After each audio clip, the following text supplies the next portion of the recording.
ભરૂચની નર્મદા ચોકડી નજીક વહેલી સવારે નર્મદા ચોકડી નજીકથી પસાર થઈ રહેલી એસટી બસના ચાલકે સ્ટીયરિંગ પરનો કાબુ ગુમાવી દેતા લક્ઝરી બસ પલટી મારી જતા મુસાફરોની ચીચિયારીઓથી વાતાવરણ ગજવી મૂક્યો હતો।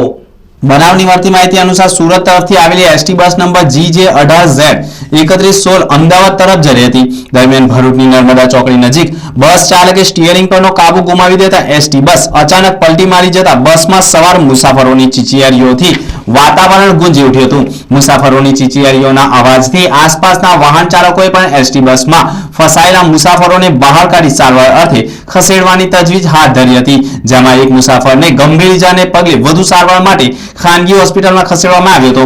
એસટી બસમાં રહેલા મુસાફરોને નાની મોટી ઈજાઓ થતા તમામને સારવાર માટે ભરૂચની સિવિલ હોસ્પિટલ ખાતે ખસેડવામાં આવ્યા હતા।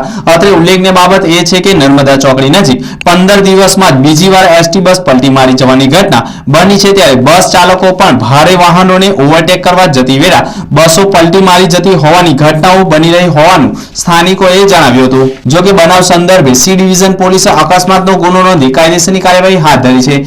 એસટી બસ પલટી મારી જવાની ઘટનામાં સ્થળ ઉપર દોડી આવેલી 108 ઇમરજન્સીના સંચાલકોએ સ્થળ ઉપર ઈજાગ્રસ્તોની સારવાર કરી હતી, તો કેટલાક ઈજાગ્રસ્તો મુસાફરો પોતાના માલ સામાન સાથે થોડો સમય માટે રસ્તા ઉપર જ વિતાવી અન્ય એસટી બસમાં રવાના થયા હતા। અનેક મુસાફરોને માથામાં ઈજાઓ થતા લોહી નીકળતા પાટાપિંડી કરવાની ફરજ પડી હતી।